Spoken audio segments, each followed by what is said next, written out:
So hari ini kita akan sambung lagi pembelajaran kita. Kita masih dalam bab yang ke-6, iaitu bab sudut dan tangen dalam bulatan.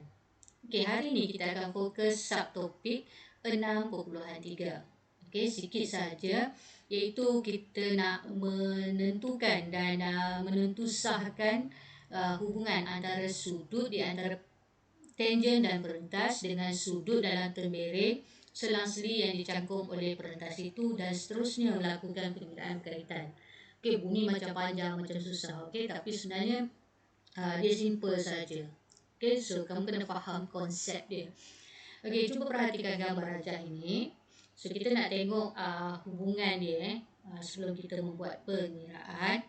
So kalau kita tengok gambar rajah ini, PQR ialah tangen, okey, kepada bulatan. Yang saya warnakan dengan warna merah itu ialah tangen. Okey, dan kita ada perentas QS. Okey, perentas QS yang warna biru tu. So sudut X ialah sudut yang terbentuk antara tangen dan perentas QS. Okey, kita ada sudut X. Dalam gambar rajah tersebut kita juga dapati ada sudut Y. So sudut Y itu berada pada tembereng meja, tembereng yang lebih besar atau tembereng selang-seli yang dicangkum oleh perentas itu. Maksudnya dia berada pada bertentangan dengan X. So kita nak tahu apa hubungan X dan Y itu. So kita buat satu pengiraan ringkas, okey, yang menunjukkan kita nak tengok apa hubungan X dan Y.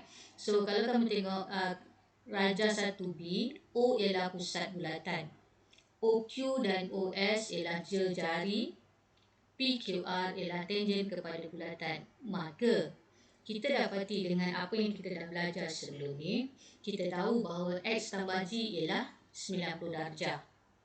Okay, so nak cari G, bawa ke sebelah, so X tolak 90 tolak X. Dan kita juga tahu bahawa E itu sama dengan G. Okay, sebab kita sudut dia dicangkup oleh jari yang sama kaki. So nilai E dan G itu sama. Okay, so persamaan yang kedua, persamaan B, FEG ialah 1/3. Okay, so 1/3 nilai dia ialah 180. Nak cari F, 180 tolak E tolak G. So E tadi kita dah tahu sama dengan G. So kita terus tulis 180 tolak dengan 2G.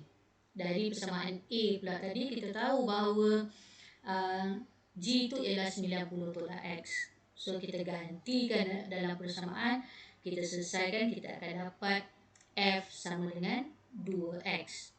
Okey, kita tengok seterusnya. Kita dah belajar sebelum ni apa hubungan F dan Y. F ialah 2 kali ganda Y, sebab F tu ialah sudut di pusat, Y itu ialah sudut di lilitan pada lengkuk yang sama. So Y sama dengan F per 2. Okey, kita gantikan persamaan satu masuk dalam persamaan yang kedua, kita akan dapat Y sama dengan X ataupun X sama dengan Y. So ini kita dapat tengok satu aktiviti. So kalau kita perhatikan, fokuskan pada sudut yang berwarna biru. Okey, sudut yang berwarna biru yang dicangkum oleh perentas AC. Okey, nilai sudut tu sama dengan sudut biru yang ada pada ABC. Okey, pada sudut B tu. Kalau kita tengok fokus pada perentas BC, sudut yang berwarna hijau, nilai sudut tersebut akan sama dengan sudut BAC, sudut A tu. Maksudnya nilai sudut yang bertentangan. Okey, dia akan dapat nilai yang sama. So melalui aktiviti ini, kita dapat buat kesimpulan bahawa sudut X dan sudut Y adalah sama. Begitu juga dengan sudut theta dan sudut beta, dia juga adalah sama. Okey, ini sudut X dan Y ni sama sebab kita refer pada Tangent PQR dan garis perentas QS. Sudut bagi theta dan beta ni sama sebab kita refer pada PQR dan perentas TQ. Okay, so ni menggunakan konsep ini kita cuba tengok beberapa contoh soalan. Okay, soalan akan bagi dalam bentuk okay, yang ini dia tanya cari nilai X dan Y, bukan nilai X saja, X dan Y dengan menggunakan ciri yang baru kita belajar. So apakah nilai X dan juga nilai Y? Okay, nak dapat nilai X, tadi kita tahu bahawa kalau dia bertentangan ataupun dalam terbering yang selang-seli itu, nilai sudut dia mestilah sama. So di sini kita tengok X itu sama dengan sudut bertentangan dia yang 67. Bermaksud automatik kita akan dapat nilai X ialah 67. Okay. Begitu juga nilai Y. Okay, kita tengok sudut bertentangan dia. So kita akan dapat nilai Y ialah 73. Okay. Seterusnya satu lagi soalan. Okay, apakah nilai X? So nak cari nilai X, kita kena combine lah dengan pengetahuan sebelum ni. Okay. So apa maklumat yang boleh kita keluarkan daripada gambar rajah ini? Okay, kita dah belajar. Kita nampak ada satu sisi 4 kitaran dalam bulatan tersebut. Dan kita tahu kalau ada sisi 4 bulatan, sudut yang bertentangan itu akan menghasilkan 180 darjah. So kalau nak cari sudut yang warna biru tu, so kita ambil 180 darjah tolak dengan 94. So kita akan dapat sudut warna biru tu nilai dia ialah 86. Okay.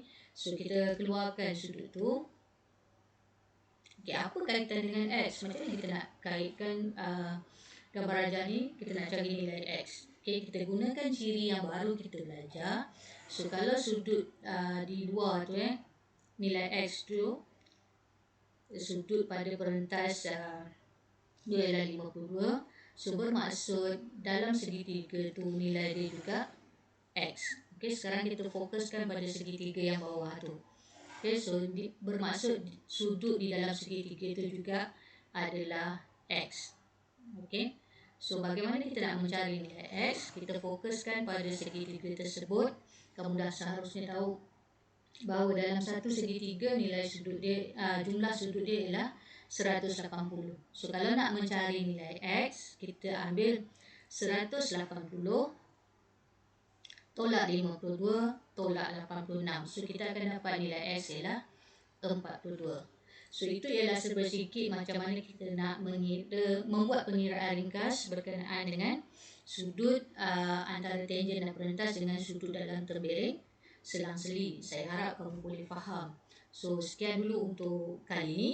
Kita akan sambung lagi dalam pembelajaran yang akan datang.